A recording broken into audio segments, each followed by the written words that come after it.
If you want to be profitable when you're betting, you need to have an edge, a bet that delivers a profit more often than the odds would suggest.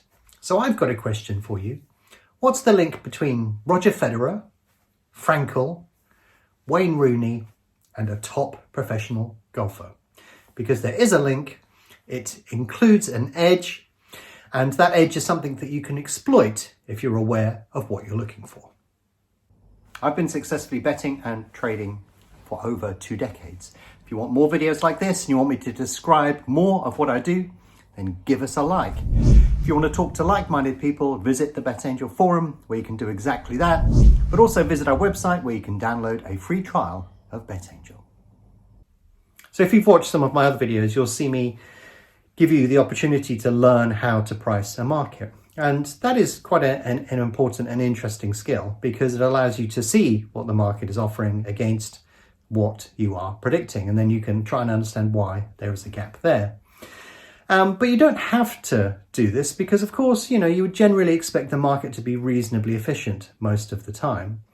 And ideally, wouldn't it be nice to have a strategy that you don't have to do that, where you can anticipate some other thing that is going to happen and then jump into the market ahead of that? Because at any one point in any one particular sport, the odds have to reflect the scoreline or the outcome of the event effectively at that particular moment in time. They can't discount things that could happen in the future, or something that's a little bit more subtle that runs underneath within that particular sport. But that's exactly what we're going to do, is we're going to have a look at the future of a particular sport to understand how certain characteristics are going to influence that. But also we're going to take advantage of a bit of a bias here, because if a team or a player or something in an underlying sport is persistent, then you tend to find that the market carries that forward and discounts that into the odds, and it takes a little while for the market to begin to adjust. So what is this weird and wonderful thing that we're going to be looking at that allows us to anticipate something that's going to happen and also takes advantage of that particular bias? So I'm sure you've seen stats and data. This is one of the things I'm always a little bit skeptical of data, because it's useful to model stuff, but people slip into the gambler's fallacy when they use data. They sort of say, well, this horse has won 4 times in a row at this particular course, or it's moved by this much, or this team has won 6 games in a row, or they haven't drawn 20 games, or they haven't failed to score in the last 15, and all of those sort of things.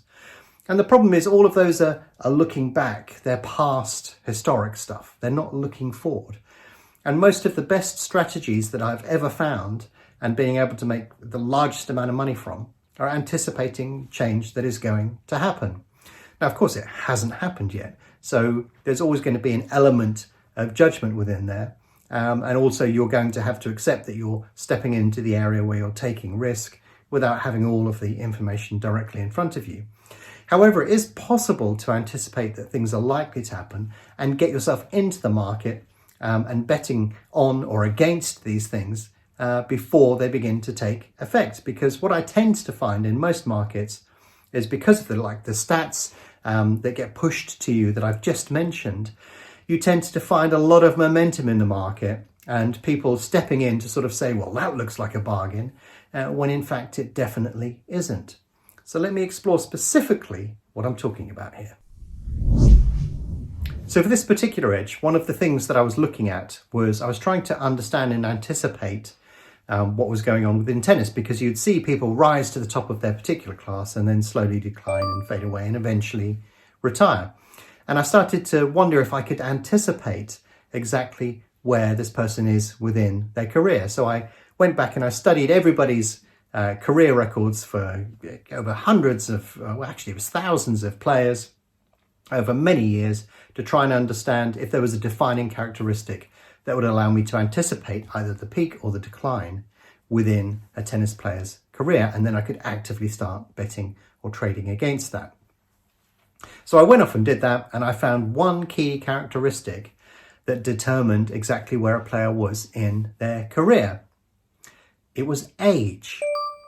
So tennis players tend to start their career at 17 or 18, and they rise to physical maturity at 25 or 26, and then they start to decline. And by the time they're in their early 30s, they're thinking about retiring. By the time in their mid-30s, they generally are retired.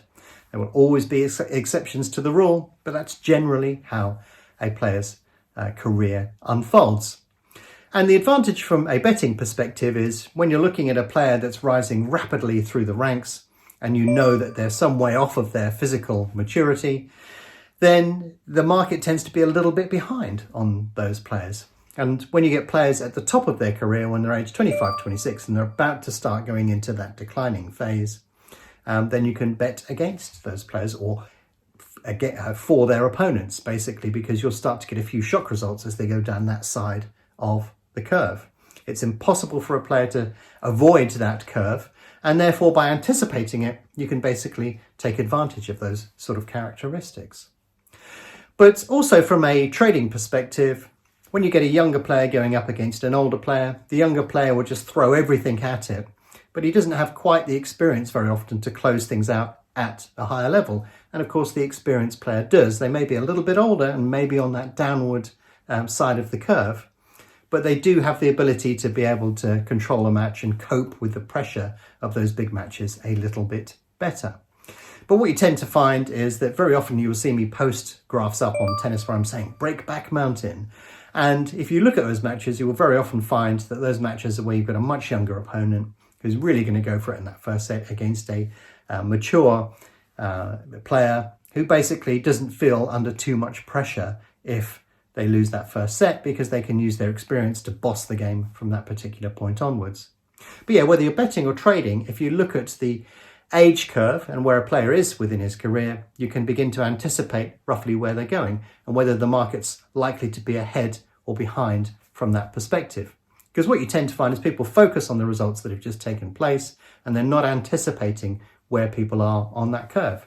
It seems to be a common occurrence and something that I've seen repeated over many years. So when I discovered this in tennis, I started looking around in other sports to see if I could identify where this age curve was, because I thought if I can get in front of the age curve in terms of improvers, then this would give me the ability to profit from people who hadn't anticipated that something was going to get better and better. But also when, we'd get decliners as well, I could bet against those earlier than most people would think would be sensible to do so. So I did look at other sports, and for example, I looked at golf, and golf isn't a particularly physically demanding game. And as a consequence, a lot of golf players hold on to their ability for a bit longer than in tennis. So when you're in your mid-30s in sort of golf, you're probably at your peak. And by the time you get into your 40s, then you're going to go into a bit of a decline. That's probably going to be the end of your useful career. And some of that, curiously, is because you don't have the ability to drive as far, or you don't have the ability to hit the ball as far. But things like sort of scrambling tends to remain fairly consistent with age, as does putting as well, because obviously that isn't particularly physically demanding. So it's more the physical aspects of the game that tend to take its toll as the younger players come through those ranks. Now, I did look at football as well, but the problem with football is it's a team game. So if you've got a decent manager and they're bringing new players in and they're bringing in some experienced players, it's about that balance across the entire team. So you do get an age curve on football, more notably with strikers, because obviously they have to run around a lot and they need that physical ability to be able to compete. But as a consequence, you can't really use an age curve on a team because if you have a good manager and a decent squad, then that's going to flatten that age curve out, because you can bring in and release players to keep that balance between experience and youth just right. So yeah, be careful where you use this. Because you see it in some sports, but obviously not in others, especially where there's a team game involved.